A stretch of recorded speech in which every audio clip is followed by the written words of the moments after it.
सत श्री अकाल, तुसीं वेख रहे हो न्यूज़ 18 पंजाब हरियाणा हिमाचल। मैं परमिंदर तेजा, सारे दर्शकों का बुलेटिन स्वागत है। सब तो पहला गल करांगे किसानां दी ट्रैक्टर परेड दी। किसान परेड दे लई खुलण वाला दिल्ली दा रस्ता। दिल्ली पुलिस ने शुरू किया है बैरीकेड हटाउण दा काम। बैरीकेड हटाउण दा काम दिल्ली पुलिस वालों शुरू कर दिता गया है। सीमेंटेड ब्लॉक हटा के रस्ता बनाया जा रहा है। पूरी तरह शांतिपूर्ण होगी परेड। किसानों ने मुड़ तो साफ किया कि जिहड़ी ट्रैक्टर परेड कढ़ी जा रही है ये पूरी तरह शांतिपूर्ण होगी।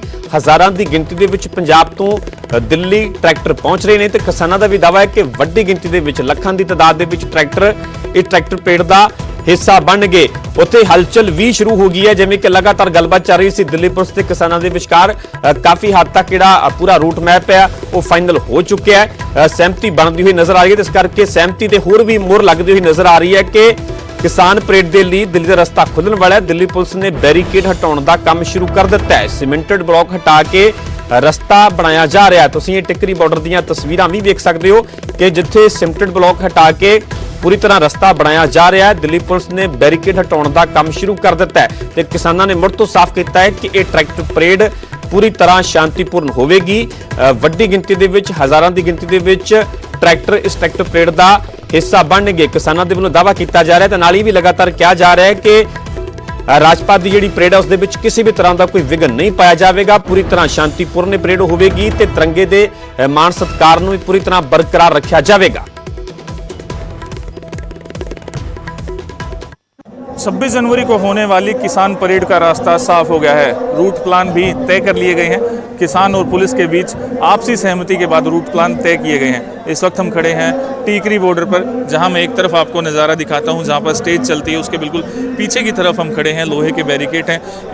इसी रास्ते से ये रास्ता बिल्कुल पूरी तरह से खोल दिया जाएगा। इसी रास्ते से ट्रैक्टर निकलेंगे और दूसरी तरफ दिल्ली में एंटर करेंगे। इस वक्त जो आप तस्वीरें देख रहे हैं, जो भारी भारी पत्थर की बैरिकेड देख रहे हैं, ये पुलिस ने ही लगाए थे कि जो किसान हैं वो दिल्ली में एंटर ना कर पाएँ। वहीं अब इसको पूरी तरह से रास्ते को साफ कर दिया गया है। सिर्फ लोहे के बैरिकेड यहाँ पर रखे गए हैं। इन बैरिकेड्स को भी हटाया जाएगा और यहीं से जो रोहतक से, हांसी से, हिसार से, इससे भी आगे से पंजाब से चलकर जो किसान आए हैं ट्रैक्टरों के साथ आए हैं उन्हें रास्ता देने का काम किया जाएगा। यहाँ पर पुलिस की भारी तैनाती की गई है। तो पिछले कई दिनों से पुलिस के जवान भी यहाँ पर तैनात हैं, सीआरपीएफ के, आरएएफ के और दिल्ली पुलिस के जवान यहाँ पर पूरी तरह से तैनात है। मिट्टी भी डाली गई है, उस मिट्टी को हटाने का काम भी कुछ देर बाद यहाँ पर शुरू किया जाएगा। जितने भी बैरिकेड लगाए थे पुलिस ने किसानों को रोकने के लिए, अब उन्हें हटाने का काम यहाँ पर किया जाएगा। भारी संख्या में पुलिस तैनात है। किसान नेता लगातार रणनीति बना रहे हैं। वॉलंटियर तैनात किए गए हैं ताकि जो परेड होने वाली है किसी तरह का व्यवधान उसमें उत्पन्न ना हो। किसान नेता विकास सीसर है हमारे साथ, इन्हीं से जानने की कोशिश करते हैं कि अब रास्ता मिल गया है, क्या रूट प्लान रहेगा, किस तरीके से ट्रैक्टर एंट्री करेंगे। रूट प्लान हमारा जो है टिकरी बॉर्डर से नांगलोई, नांगलोई से नजफगढ़, नजफगढ़ से दासा बॉर्डर और फिर बादड़ी के ऊपर से केएमपी के ऊपर चढ़ के वापस हम टिकरी बॉर्डर के ऊपर आने वाले हैं और लगातार ये आंदोलन चलेगा जब तक हमारे कानून वापस नहीं हो जाए। 26 जनवरी की परेड में कितने ट्रैक्टर शामिल होंगे? पंजाब और हरियाणा से कितने आदमी आए? एग्जैक्ट फिगर तो मैं नहीं बता सकता, ना कोई सीआईडी की रिपोर्ट बता सकती, क्योंकि जो उम्मीद हमें थी उससे कई गुना लोग जो आ रहे हैं। लाखों की संख्या में ट्रैक्टर आ रहे हैं, करोड़ों की संख्या में किसान आने वाले हैं। एग्जैक्ट फिगर बताना मुश्किल होगा, लेकिन मैं ये कहना चाहूँगा कि करोड़ों की संख्या में किसान आ रहे हैं। पहली बार इतनी संख्या में किसान कभी दिल्ली के आसपास देखोगे आप। किसान लगातार जो है परेड की तैयारियां कर रहे हैं। वॉलंटियर तैनात किए गए हैं। उसको व्यवस्थित करने के लिए भी लगातार तैयारियां की जा रही हैं। ट्रेनिंग सेशन भी आज से शुरू हो जाएंगे। किसान चाहते हैं कि सरकार उनकी एकता को देखे, उनकी बड़े प्रदर्शन को देखे और पहली बार ऐसा हो रहा है कि किसान दिल्ली की सड़कों पर ट्रैक्टर लेकर जाएंगे, परेड करेंगे और तीनों कृषि कानूनों को रद्द करवाने की मांग करेंगे। Pradeep Dhankhar, news 18, Tikri border. रुख करदे हां अगली वड्डी खबर दा। बीजेपी नेता तरन चुग दे वल्लों राहुल गांधी ते वड्डा हमला बोलिया गया। तरन चुग ने राहुल गांधी नूं मंदबुद्धि तक करार दिता है। राहुल गांधी दे बयानां नूं लोक गंभीरता दे नाल नहीं लैंदे, ये वड्डा हमला बोलिया गया। बीजेपी आगू तरन चुग दे वल्लों उत्थे उन्होंने कहा कि खुद उलझे हुए ने राहुल गांधी। चुग दे वल्लों एक कहना है कांग्रेस भी राहुल गांधी नूं गंभीरता दे नाल नहीं लै रही। कांग्रेस ही चाहुंदे ने कि राहुल दी पार्टी तो विदाई होवे। बीजेपी दे वल्लों बीजेपी आगू तरन चुग दे वल्लों वड्डा हमला राहुल गांधी ते बोलिया गया। उन्होंने कहा कि गांधी परिवार दी इन्नी कमजोर हालत कदे भी नहीं रही। तो दस दी कि दरअसल राहुल गांधी तमिलनाडु दौरे ते ने ते इस दौरान उन्होंने जीएसटी नूं लैके मोदी सरकार ते सवाल चुके सन, जिस तो बाद ਪਲਟਵਾਰ ਕੀਤਾ ਗਿਆ ਬੀਜੇਪੀ ਵੱਲੋਂ। ਬੀਜੇਪੀ ਦੇ ਆਗੂ ਤਰੁਣ ਚੁੱਘ ਦੇ ਵੱਲੋਂ ਰਾਹੁਲ ਗਾਂਧੀ ਤੋਂ ਉਹਨਾਂ ਨੇ ਵੱਡਾ ਹਮਲਾ ਬੋਲਿਆ। ਉਹਨਾਂ ਨੇ ਕਿਹਾ ਕਿ ਮੰਦਬੁੱਧੀ ਦੱਸਿਆ ਰਾਹੁਲ ਗਾਂਧੀ ਨੂੰ। ਤਰੁਣ ਚੁੱਘ ਦੇ ਵੱਲੋਂ ਇਹ ਵੱਡਾ ਹਮਲਾ ਰਾਹੁਲ ਗਾਂਧੀ ਤੇ ਬੋਲਿਆ ਗਿਆ। ਰਾਹੁਲ ਗਾਂਧੀ ਦੇ ਬਿਆਨਾਂ ਨੂੰ ਲੋਕ ਗੰਭੀਰਤਾ ਦੇ ਨਾਲ नहीं ਲੈਂਦੇ। ऐसा है कि कभी राहुल जी कहते हैं टैक्स कम कर दिया है, व्यापारियों को फायदा दिया जा रहा है, व्यापारी ही टैक्स भरता है। असल में पजल्ड है। दुर्भाग्य है कांग्रेस का कि मंदबुद्धि पजल्ड बालक जो एक पढ़ा पढ़ाया लेसन बोल के आता है, वो जैसा भी बयान दें लोग उनके बयान को सीरियस नहीं लेते। देश की जनता छोड़िए, भाजपा छोड़िए, हम लोगों को छोड़िए, उनकी कार्य समिति उनको सीरियस नहीं ले रही। सिर फुटेल हो रही है कांग्रेस की कार्य समिति में। और एक बहुत बड़ा नहीं, लगभग कांग्रेस उत्सुक है कि राहुल गांधी जी से विदाई हो जाए। ऐसी स्थिति में आज तक गांधी परिवार की स्थिति ऐसी कभी कांग्रेस में नहीं हुई थी जो आज है। निष्प्रभावी होना, ज्ञानी ना होना, कम मेहनती होना तो उनका गुण ही है, लेकिन मंदबुद्धि पजल्ड होना ये उनके गुणों में और श्रृंगार करता है। ਸੋ ਬੀਜੇਪੀ ਨੇਤਾ ਤਰੁਣ ਚੁੱਘ ਦੇ ਵੱਲੋਂ ਰਾਹੁਲ ਗਾਂਧੀ ਤੇ ਵੱਡਾ ਹਮਲਾ ਬੋਲਿਆ ਗਿਆ ਹੈ। ਮੰਦਬੁੱਧੀ ਤੱਕ ਰਾਹੁਲ ਗਾਂਧੀ ਨੂੰ ਤਰੁਣ ਚੁੱਘ ਨੇ ਦੱਸਿਆ ਹੈ। ਇਸੇ ਖਬਰ ਤੇ ਕਾਂਗਰਸ ਦੇ ਆਗੂ ਸਾਡੇ ਨਾਲ ਰਮਨ ਬਾਲਾ ਸੁਬਰਮਣੀਅਮ ਜੁੜੇ ਹੋਏ ਨੇ। ਰਮਨ ਜੀ ਤੁਹਾਡਾ ਸਵਾਗਤ ਹੈ ਨਿਊਜ਼ 18 ਪੰਜਾਬ ਹਰਿਆਣਾ ਹਿਮਾਚਲ ਤੇ। ਦਰਅਸਲ ਰਾਹੁਲ ਗਾਂਧੀ ਦੇ ਵੱਲੋਂ ਪਹਿਲਾਂ ਜੀਐਸਟੀ ਨੂੰ ਲੈ ਕੇ ਮੋਦੀ ਸਰਕਾਰ ਤੇ ਸਵਾਲ ਉਠਾਏ ਗਏ ਸਨ, ਜਿਸ ਤੇ ਕਿ ਤਰੁਣ ਚੁੱਘ ਬੀਜੇਪੀ ਦੇ ਆਗੂ ਦੇ ਵੱਲੋਂ ਰਾਹੁਲ ਗਾਂਧੀ ਤੇ ਪਲਟਵਾਰ ਕੀਤਾ ਗਿਆ। ਉਹਨਾਂ ਨੇ ਮੰਦਬੁੱਧੀ ਤੱਕ ਰਾਹੁਲ ਗਾਂਧੀ ਨੂੰ ਦੱਸਿਆ ਹੈ। ਉਹਨਾਂ ਨੇ ਇਹ ਵੀ ਕਿਹਾ ਕਿ ਰਾਹੁਲ ਗਾਂਧੀ ਦੇ ਬਿਆਨਾਂ ਨੂੰ ਲੋਕ ਗੰਭੀਰਤਾ ਦੇ ਨਾਲ ਨਹੀਂ ਲੈਂਦੇ। ਕਾਂਗਰਸ ਵੀ ਰਾਹੁਲ ਗਾਂਧੀ ਨੂੰ ਗੰਭੀਰਤਾ ਦੇ ਨਾਲ नहीं लै रही, की कहोगे? पहली गल तो जो तरੁਣ ਚੁੱਘ ਦਾ ਕੱਦ ਕਾਠ ਜੀ ਇੱਕ ਗਲੀ ਦੇ ਕੁੱਤੇ ਵਰਗਾ ਵਾ। ਇਹਦੇ ਪੱਲੇ ਕੀ ਹੈਗਾ ਵਾ, ਇਹ ਹਰੇਕ ਨੂੰ ਭੌਂਕਣ ਲੱਗ ਪੈਂਦਾ ਵਾ, ਹਰੇਕ ਵੱਲ ਵੱਢਣ ਨੂੰ ਖਾਣ ਨੂੰ ਪੈਂਦਾ ਵਾ। ਹਲਕਿਆ ਹੋਇਆ ਆਦਮੀ ਹੈ। ਇਹਦੀ ਤੁਸੀਂ ਇੰਨਾ ਇਸ ਆਦਮੀ ਦੀ ਤੁਸੀਂ ਗੱਲ ਨੂੰ ਤੁਸੀਂ ਇੰਨਾ ਸੀਰੀਅਸਲੀ ਲੈ ਲੈਂਦੇ ਹੋ। ਇਹਦੀ ਇੱਕ ਜਿਹਦੀ ਮਿਊਨਿਸਪੈਲਿਟੀ ਦੀ ਇੱਕ ਵਾਰਡ ਜਿੰਨੀ ਵੀ ਔਕਾਤ ਨਹੀਂ ਹੈਗੀ ਜੇ ਉਹਨੂੰ ਜਨਰਲ ਸੈਕਟਰੀ ਬਣਾਤਾ ਉਹਦੀ ਗੱਲ ਨੇ ਚ ਕੁਛ ਉਹਨੇ ਬੋਲਤਾ ਵਾ, ਤੇ ਤੁਸੀਂ ਤਾਂ ਸਗੋਂ ਕੁਐਸਚਨ ਇਹਨੂੰ ਇਹ ਗੱਲ ਕਰੋ ਕਿ ਵੀ ਤੂੰ ਇਹ ਕਿਸ ਗਰਾਊਂਡ ਤੇ ਗੱਲ ਕਰਦਾ ਪਿਆ। ਜੀਐਸਟੀ ਦਾ ਬੇਸਿਕਲੀ ਕੰਸੈਪਟ ਜਿਹੜਾ ਸੀਗਾ, ਉਹ ਜੀਐਸਟੀ ਦਾ ਕੰਸੈਪਟ ਤਾਂ ਇਹ ਹੁੰਦਾ ਸੀ ਨਾ ਵੀ 1 ਟੈਕਸ 1 ਨੇਸ਼ਨ, ਜਿਹੜਾ ਮਿਨੀਮਮ ਟੈਕਸ ਤੇ 1 ਟੈਕਸ ਵਾਲੀ ਗੱਲ ਸੀਗੀ। ਇਹਨਾਂ ਨੇ 5 ਟੈਕਸ ਬਣਾ ਦਿੱਤੇ ਆ। ਅੱਜ ਦੀ ਡੇਟ ਤੇ ਜੀਐਸਟੀ ਦੀ ਹਾਲੇ ਤੱਕ ਰੌਲੇ ਪਏ ਹੋਏ ਆ। ਤੁਸੀਂ ਉਹਨਾਂ ਦੇ ਰੌਲੇ ਇਹਨਾਂ ਦੇ ਨਿਬੜਦੇ ਨਹੀਂ। ਇਕਨੋਮੀ ਜਿਹੜੀ ਹੈਗੀ ਹੈ ਤੁਹਾਡੀ ਨੈਗੇਟਿਵ ਗਰੋਥ ਦੇ ਵਿੱਚ ਹੈਗੀ ਆ। ਹਿੰਦੁਸਤਾਨ ਸਾਰਾ ਤੁਸੀਂ ਜਿਹੜਾ ਵਾ ਇਸ ਟਾਈਮ ਜਿਹੜਾ ਵਾ ਔਨ ਟੈਂਟਰ ਰੁਕ ਹੈਗਾ ਵਾ। ਹਿੰਦੁਸਤਾਨ ਦਾ ਸਾਰਾ ਕਿਸਾਨ ਜਿਹੜਾ ਵਾ ਸੜਕਾਂ ਦੇ ਉੱਤੇ ਬੈਠਾ ਵਾ। ਵਪਾਰੀ ਜਿਹੜਾ ਵਾ ਉਹ ਤਕਲੀਫ ਦੇ ਵਿੱਚ ਹੈ। ਕਿਹੜਾ ਵਰਗ ਹੈਗਾ? ਅਨਇੰਪਲੋਇਮੈਂਟ ਹਾਈਐਸਟ ਇਸ ਟਾਈਮ ਚੱਲਦੀ ਪਈ ਹੈ।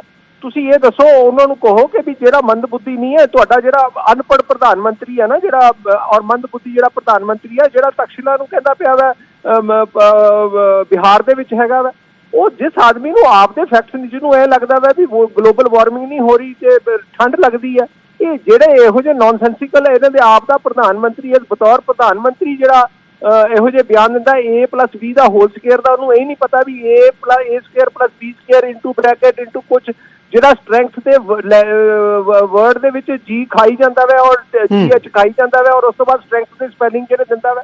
ਇਹੋ ਜਿਹੇ ਤਾਂ ਤੁਸੀਂ ਇਹੋ ਜਿਹੀਆਂ ਜਿਹੜੀਆਂ ਬੇਵਕੂਫੀਆਂ ਇਹ ਇਹਨਾਂ ਦਾ ਆਪ ਦਾ ਪ੍ਰਧਾਨ ਮੰਤਰੀ ਕਰਦਾ ਪਿਆ ਹੈ, ਇਹਨਾਂ ਦੀ ਲੀਡਰਸ਼ਿਪ ਕਰਦੀ ਪਈ ਹੈ। ਔਰ ਮੈਂ ਤੁਹਾਨੂੰ ਦੱਸ ਦਿੰਦਾ ਵਾ, ਜਿੰਨਾ ਦੇਖੋ, ਮੈਂ ਤੁਹਾਨੂੰ ਅੱਜ ਵੀ ਇਹ ਗੱਲ ਕਹਿਣਾ, ਜਿਹੜਾ ਤਰੁਣ ਚੁੱਘ ਹੈਗਾ ਵਾ, ਤਰੁਣ ਚੁੱਘ ਇੱਕ ਅਵਾਰਾ ਜਿਹੜਾ ਗਲੀ ਦੇ ਕੁੱਤਿਆਂ ਵਰਗਾ ਬੰਦਾ ਹੈਗਾ ਵਾ। ਇਹਦੀ ਗੱਲ ਨੂੰ ਜਿਹੜਾ ਇਹ ਜਦੋਂ ਇਹ ਭੌਂਕਦਾ ਹੈ ਤੇ ਇਹਦੀ ਹਰੇਕ ਭੌਂਕਣ ਦੀ ਗੱਲ ਤੇ ਆਪਾਂ ਨੂੰ ਕਮੈਂਟ ਲੈਣ ਦੀ ਲੋੜ ਨਹੀਂ ਗੀ।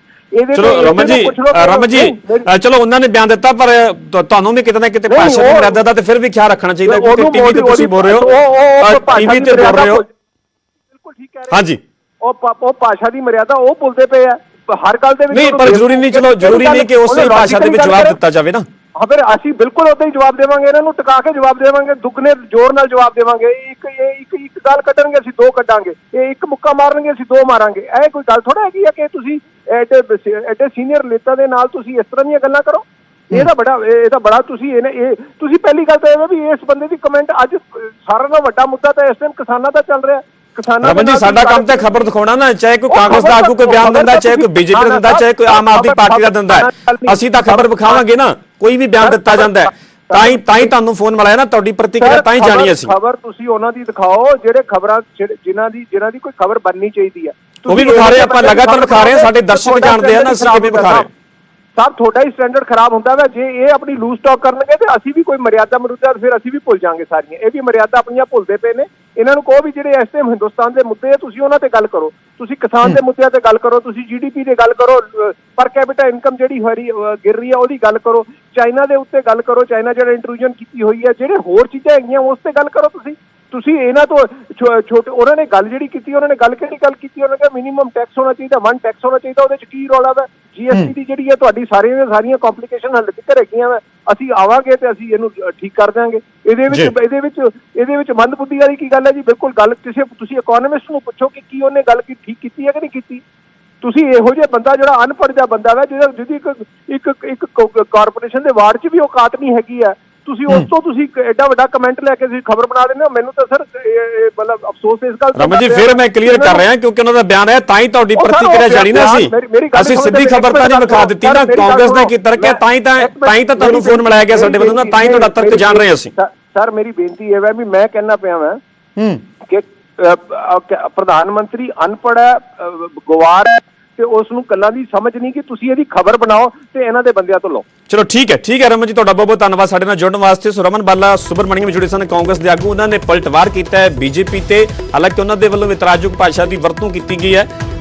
ਅਸੀਂ ਕਦੇ ਵੀ ਅਜਿਹੀ ਭਾਸ਼ਾ ਨੂੰ ਜਾਇਜ਼ ਨਹੀਂ ਠਹਿਰਾ ਸਕਦੇ, ਚਾਹੇ ਕੋਈ ਵੀ ਕਿਸੇ ਵੀ ਪਾਰਟੀ ਦਾ ਕੋਈ ਆਗੂ ਹੋਵੇ। ਦਰਅਸਲ ਤਰੁਣ ਚੁੱਘ ਦੇ ਵੱਲੋਂ ਇਹ ਵੱਡਾ ਹਮਲਾ ਬੋਲਿਆ ਗਿਆ ਸੀਗਾ, ਰਾਹੁਲ ਗਾਂਧੀ ਤੇ ਮੰਦਬੁੱਧੀ ਤੱਕ ਕਰਾਰ ਦਿੱਤਾ ਗਿਆ ਸੀਗਾ, ਜਿਸ ਨੂੰ ਲੈ ਕੇ ਹੁਣ ਕਾਂਗਰਸ ਦੇ ਵੱਲੋਂ ਵੀ ਪਲਟਵਾਰ ਕੀਤਾ ਜਾ ਰਿਹਾ।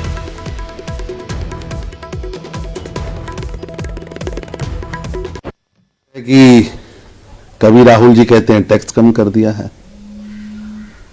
व्यापारियों को फायदा दिया जा रहा है, व्यापारी ही टैक्स भरता है। असल में पजल्ड हैं।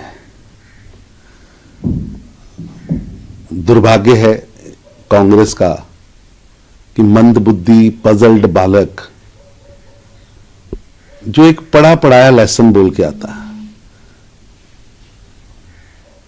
वो जैसा भी बयान दें लोग उनके बयान को सीरियस नहीं लेते। देश की जनता छोड़िए, भाजपा छोड़िए, हम लोगों को छोड़िए, उनकी कार्य समिति उनको सीरियस नहीं ले रही। सिर फुटेल हो रही है कांग्रेस की कार्य समिति में, और एक बहुत बड़ा नहीं, लगभग कांग्रेस उत्सुक है कि राहुल गांधी जी से विदाई हो जाए। ऐसी स्थिति में आज तक गांधी परिवार की स्थिति ऐसी कभी कांग्रेस में नहीं हुई थी जो आज है। निष्प्रभावी होना, ज्ञानी ना होना, कम मेहनती होना तो उनका गुण ही है, लेकिन मंद बुद्धि पजल्ड होना ये उनके गुणों में और श्रृंगार करता है। ਸੋ ਫਿਲਹਾਲ ਇੱਥੇ ਰੁਕ ਰਹੇ ਛੋਟੀ ਜਿਹੀ ਬ੍ਰੇਕ ਲਈ, ਜਲਦ ਹਾਜ਼ਰ ਹੋਣੇ ਇਸ ਬ੍ਰੇਕ ਤੋਂ ਬਾਅਦ। ਸਰਕਾਰ ਨੇ ਦਿਹਾਤੀ ਵਿਕਾਸ ਫੰਡ ਤੇ ਕਟੌਤੀ ਲਗਾ ਦਿੱਤੀ ਹੈ, ਜਿਸ ਦਾ ਸਿੱਧਾ ਅਸਰ ਪੰਜਾਬ ਦੇ ਪਿੰਡੂ ਵਿਕਾਸ ਤੇ ਪਵੇਗਾ। ਵੇਖਦੇ ਹਾਂ ਇਹ ਰਿਪੋਰਟ।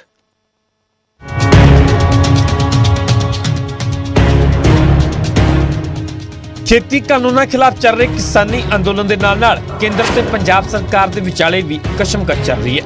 ਇਸ ਦੌਰਾਨ ਕੇਂਦਰ ਸਰਕਾਰ ਨੇ ਪੰਜਾਬ ਸਰਕਾਰ ਨੂੰ ਵੱਡਾ ਝਟਕਾ ਦਿੱਤਾ ਹੈ। ਕੇਂਦਰ ਨੇ ਝੋਨੇ ਦੀ ਫਸਲ ਉੱਪਰ ਪੰਜਾਬ ਨੂੰ ਦਿੱਤੇ ਜਾਣ ਵਾਲੇ RDF ਤੇ 2% ਘੱਟ ਲਗਾ ਦਿੱਤਾ ਹੈ, ਜਿਸ ਦੇ ਨਾਲ ਪੰਜਾਬ ਦੇ ਪਿੰਡੂ ਵਿਕਾਸ ਤੇ ਸਿੱਧਾ ਅਸਰ ਪਵੇਗਾ। ਪਹਿਲਾਂ ਤੁਹਾਨੂੰ ਗ੍ਰਾਫਿਕਸ ਦੇ ਜ਼ਰੀਏ ਸਮਝਾ ਦਈਏ ਕਿ RDF ਹੁੰਦਾ ਕੀ ਹੈ। RDF ਮਤਲਬ ਰੂਰਲ ਡਿਵੈਲਪਮੈਂਟ ਫੰਡ, ਜੋ ਕਿ MSP ਦਾ ਹੀ ਕੁਝ ਹਿੱਸਾ ਹੁੰਦਾ ਹੈ ਤੇ ਪਿੰਡੂ ਵਿਕਾਸ ਦੇ ਲਈ ਵਰਤਿਆ ਜਾ ਸਕਦਾ ਹੈ। ਜੋ ਪਹਿਲਾਂ ਕੇਂਦਰ ਦੇ ਵੱਲੋਂ 3% ਮਿਲਦਾ ਸੀ, ਪਰ ਹੁਣ 2% ਘੱਟ ਲਗਾ ਦਿੱਤਾ ਗਿਆ। ਮਤਲਬ ਹੁਣ 3 ਦੀ ਜਗ੍ਹਾ 1% ਹੀ ਮਿਲਿਆ ਕਰੇਗਾ। ਕੇਂਦਰ ਨੇ ਪੰਜਾਬ ਸਰਕਾਰ ਨੂੰ ਇਸ ਬਾਬਤ ਨੋਟੀਫਿਕੇਸ਼ਨ ਵੀ ਜਾਰੀ ਕਰ ਦਿੱਤਾ ਹੈ ਤੇ ਉਧਰ ਪੰਜਾਬ ਦੇ ਮੰਤਰੀ ਕੇਂਦਰ ਤੇ ਜਾਣਬੁੱਝ ਕੇ ਪਰੇਸ਼ਾਨ ਕਰਨ ਦਾ ਇਲਜ਼ਾਮ ਲਗਾ ਰਹੇ ਨੇ। ਸੂਬੇ ਦੇ ਫੂਡ ਸਪਲਾਈ ਅਫਸਰ ਭਾਰਤ ਭੂਸ਼ਣ ਆਸ਼ੂ ਨੇ ਇਲਜ਼ਾਮ ਲਗਾਇਆ ਕਿ ਪਿਛਲੇ 40 ਸਾਲਾਂ ਤੋਂ ਕੋਈ ਵੀ ਮੁਸ਼ਕਲ ਨਹੀਂ ਆਈ ਤੇ ਹੁਣ ਬੇਵਜ੍ਹਾ ਪਰੇਸ਼ਾਨ ਕੀਤਾ ਜਾ ਰਿਹਾ ਹੈ। ਇਸ ਤਰ੍ਹਾਂ ਵੀ ਪਿਛਲੇ 40 ਸਾਲਾਂ ਤੋਂ ਜਿਵੇਂ ਤੁਸੀਂ ਜਾਣਦੇ ਹੋ RDF ਮਾਰਕੀਟ ਫੀਸ ਇਹ ਸਾਡਾ ਸਟੈਚੂਟਰੀ ਫੀਸਾਂ ਨੇ ਤੇ ਅੱਜ ਤਾਈਂ ਕੋਈ ਇਹਨਾਂ ਤੇ ਰੌਲਾ ਕਦੀ ਪਿਆ ਹੀ ਨਹੀਂ ਸੀਗਾ। ਤੇ ਆਹ ਸ਼ਾਇਦ ਕਿਸਾਨ ਐਜੀਟੇਸ਼ਨ ਦੀ ਆੜ ਦੇ ਵਿੱਚ ਪੰਜਾਬ ਨੂੰ ਜਿਵੇਂ ਪੋਲੀਟੀਕਲ ਵਿਕਟਿਮਾਈਜ਼ ਕੀਤਾ ਜਾ ਰਿਹਾ ਹੈ, ਇਸ ਵਾਰੀ ਫਾਈਨੈਂਸ਼ੀਅਲੀ ਤੌਰ ਤੇ ਤੰਗ ਕੀਤਾ ਜਾ ਰਿਹਾ ਹੈ। ਇੰਨਾ ਹੀ ਨਹੀਂ, ਮੰਤਰੀ ਨੇ ਇਹ ਵੀ ਇਲਜ਼ਾਮ ਲਗਾਇਆ ਕਿ ਸੈਂਟਰ ਨੇ ਪਹਿਲਾਂ ਵੀ ਫੰਡਾਂ ਨੂੰ ਰੋਕਣ ਦੀ ਕੋਸ਼ਿਸ਼ ਕੀਤੀ ਸੀ, ਉਦੋਂ ਵੀ ਸਾਡੇ ਵੱਲੋਂ ਪੂਰੇ ਹਿਸਾਬ ਦਾ ਜਵਾਬ ਭੇਜਿਆ ਗਿਆ ਸੀ ਤੇ ਹੁਣ ਵੀ ਅਸੀਂ ਸੈਂਟਰ ਦੀ ਚਿੱਠੀ ਦਾ ਜਵਾਬ ਤਿਆਰ ਕਰ ਲਿਆ। ਸਾਡਾ ਤਾਂ ਜਵਾਬ ਬਿਲਕੁਲ ਤਿਆਰ ਪਿਆ ਜੀ, ਸਾਡਾ ਬਿਲਕੁਲ ਟਰਾਂਸਪੇਰੈਂਸੀ ਹੈ। ਜਿਹੜਾ ਖਰਚਾ ਅਸੀਂ ਕਰਦੇ ਹਾਂ, ਜਦੋਂ ਦਾ 2017 ਦੀ ਸਰਕਾਰ ਬਣੀ ਹੈ, ਅਸੀਂ ਤਾਂ ਪੂਰੀ ਟਰਾਂਸਪੇਰੈਂਸੀ ਲਿਆ। ਕਿਸਾਨ ਅੰਦੋਲਨ ਦੇ ਵਿਚਾਲੇ ਕੇਂਦਰ ਦੇ ਆਰਡੀਐਫ ਕਟੌਤੀ ਵਾਲੇ ਫੈਸਲੇ ਨੇ ਇੱਕ ਹੋਰ ਵਿਵਾਦ ਛੇੜ ਦਿੱਤਾ ਹੈ। ਪੰਜਾਬ ਸਰਕਾਰ ਇਸ ਫੈਸਲੇ ਦੇ ਖਿਲਾਫ ਕੇਂਦਰ ਦੇ ਨਾਲ ਲੜਾਈ ਲੜਨ ਦੇ ਲਈ ਵੀ ਤਿਆਰ ਹੈ। ਹੋਰ ਸਿਆਸੀ ਲੀਡਰ ਵੀ ਇਸ ਦਾ ਵਿਰੋਧ ਕਰ ਰਹੇ ਨੇ। Bureau report, news 18 Punjab.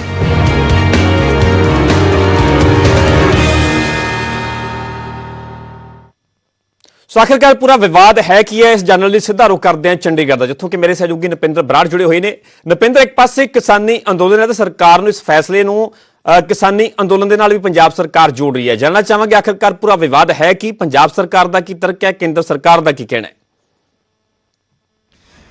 ਦੇਖੋ, ਬਿਲਕੁਲ ਇਹ ਚਿੱਠੀ ਅਸਲ ਦੇ ਵਿੱਚ 19 ਜਨਵਰੀ ਨੂੰ ਪੰਜਾਬ ਸਰਕਾਰ ਨੂੰ ਮਿਲੀ ਹੈ ਔਰ 19 ਜਨਵਰੀ ਨੂੰ ਮਿਲੀ ਇਸ ਚਿੱਠੀ ਨੇ ਸਿੱਧੇ ਤੌਰ ਤੇ ਕੇਂਦਰ ਸਰਕਾਰ ਤੇ ਸਵਾਲ ਖੜੇ ਕੀਤੇ ਨੇ। ਦੇਖੋ, ਇਸ ਤੋਂ ਪਹਿਲਾਂ ਬੇਸ਼ੱਕ ਹੁਣ ਜਿਹੜਾ ਨਵੀਂ ਚਿੱਠੀ ਆਈ ਹੈ ਕਿ 1% ਦੀ ਰੂਰਲ ਡਿਵੈਲਪਮੈਂਟ ਫੰਡ ਹੈ, ਜਿਹੜੀ ਮਾਰਕੀਟ ਫੀਸ ਹੈ, ਜਿਹੜੀ ਮੰਡੀ ਫੀਸ ਆ, ਉਸਦਾ ਪੈਸਾ ਜਿਹੜਾ ਪਿੰਡਾਂ ਦੇ ਵਿੱਚ ਵਿਕਾਸ ਤੇ ਖਰਚ ਕੀਤਾ ਜਾਣਾ ਹੁੰਦਾ, ਉਹ 3% ਦੀ ਜਿਹੜਾ ਹੈਗਾ ਰੂਰਲ ਡਿਵੈਲਪਮੈਂਟ ਫੰਡ ਜਿਹੜਾ ਮਿਲਦਾ, ਪਰ ਉਹ 1% ਕੀਤਾ ਗਿਆ। ਇਸ ਤੋਂ ਪਹਿਲਾਂ ਇਹ ਪਹਿਲੀ ਵਾਰੀ ਨਹੀਂ ਹੈ ਕਿ ਇਸ ਤਰ੍ਹਾਂ ਦੀ ਕਟੌਤੀ ਜਿਹੜੀ ਕੀਤੀ ਗਈ ਆ।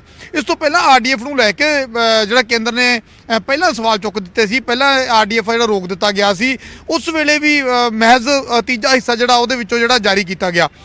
ਸਵਾਲ ਇਹ ਸੀ ਕਿ ਸਿੱਧੇ ਤੌਰ ਤੇ ਸੂਬਾ ਸਰਕਾਰ ਨੂੰ ਜਿਹੜਾ ਹੈਗਾ ਇਹਦਾ ਜਾਣਕਾਰੀ ਲਈ ਗਈ ਕਿ ਦੱਸਿਆ ਜਾਵੇ ਕਿ ਜਿਹੜਾ ਇਸ ਤੋਂ ਪਹਿਲਾਂ ਤੁਹਾਡੇ ਕੋਲੇ ਫੰਡ ਆਇਆ, ਇਹ ਸਵਾਲ ਕੀਤਾ ਗਿਆ ਸੂਬਾ ਸਰਕਾਰ ਨੂੰ ਕਿ ਜਿਹੜਾ ਤੁਹਾਡੇ ਕੋਲੇ ਪਹਿਲਾਂ ਫੰਡ ਆਇਆ, ਉਹ ਫੰਡ ਤੁਸੀਂ ਕਿੱਥੇ ਖਰਚਿਆ, ਉਹ ਤੁਸੀਂ ਕਿੱਥੇ ਕਿਵੇਂ ਜਿਹੜਾ ਯੂਜ਼ ਕੀਤਾ। ਤਾਂ ਦੇਖੋ, ਸੂਬਾ ਸਰਕਾਰ ਕਹਿੰਦੀ ਹੈ, ਪੰਜਾਬ ਸਰਕਾਰ ਦੇ ਜਿਹੜੇ ਫੂਡ ਐਂਡ ਸਪਲਾਈ ਮੰਤਰੀ ਨੇ ਭਾਰਤ ਭੂਸ਼ਣ ਆਸ਼ੂ, ਉਸ ਵੇਲੇ ਵੀ ਉਹਨਾਂ ਦੇ ਨਾਲ ਅਸੀਂ ਬੜੀ ਸਪਸ਼ਟ ਤੌਰ ਤੇ ਗੱਲਬਾਤ ਕੀਤੀ ਸੀ ਔਰ ਉਹਨਾਂ ਨੇ ਉਦੋਂ ਵੀ ਸਪਸ਼ਟੀਕਰਨ ਦਿੱਤਾ ਸੀ ਕਿ ਜਿਹੜਾ ਆਰਡੀਐਫ ਰੂਰਲ ਡਿਵੈਲਪਮੈਂਟ ਫੰਡ ਆ, ਇਹ ਪੈਸਾ ਜਿਹੜੀ ਸਾਡੀ ਠੀਕ ਹੈ ਨਪਿੰਦਰ, ਫਿਲਹਾਲ ਦੀ ਇਹ ਪੂਰੀ ਜਾਣਕਾਰੀ ਤੁਹਾਡਾ ਬਹੁਤ ਬਹੁਤ ਧੰਨਵਾਦ। ਸੋ ਦਿਹਾਤੀ ਵਿਕਾਸ ਫੰਡ ਨੂੰ ਲੈ ਕੇ ਸਿਆਸਤ ਵੀ ਗਰਮਾ ਗਈ, ਜਿੱਥੇ ਪੰਜਾਬ ਸਰਕਾਰ ਇਸ ਫੈਸਲੇ ਨੂੰ ਕਿਸਾਨੀ ਅੰਦੋਲਨ ਦੇ ਨਾਲ ਜੋੜ ਰਹੀ ਹੈ, ਉੱਥੇ ਕੇਂਦਰ ਸਰਕਾਰ ਦੇ ਵੱਲੋਂ ਆਪਣਾ ਤਰਕ ਦਿੱਤਾ ਜਾ ਰਿਹਾ ਹੈ। ਫਿਲਹਾਲ ਇਸ ਬੁਲੇਟਿਨ ਦੇ ਵਿੱਚ ਇੰਨਾ ਹੀ, ਇਜਾਜ਼ਤ ਦਿਓ, ਧੰਨਵਾਦ।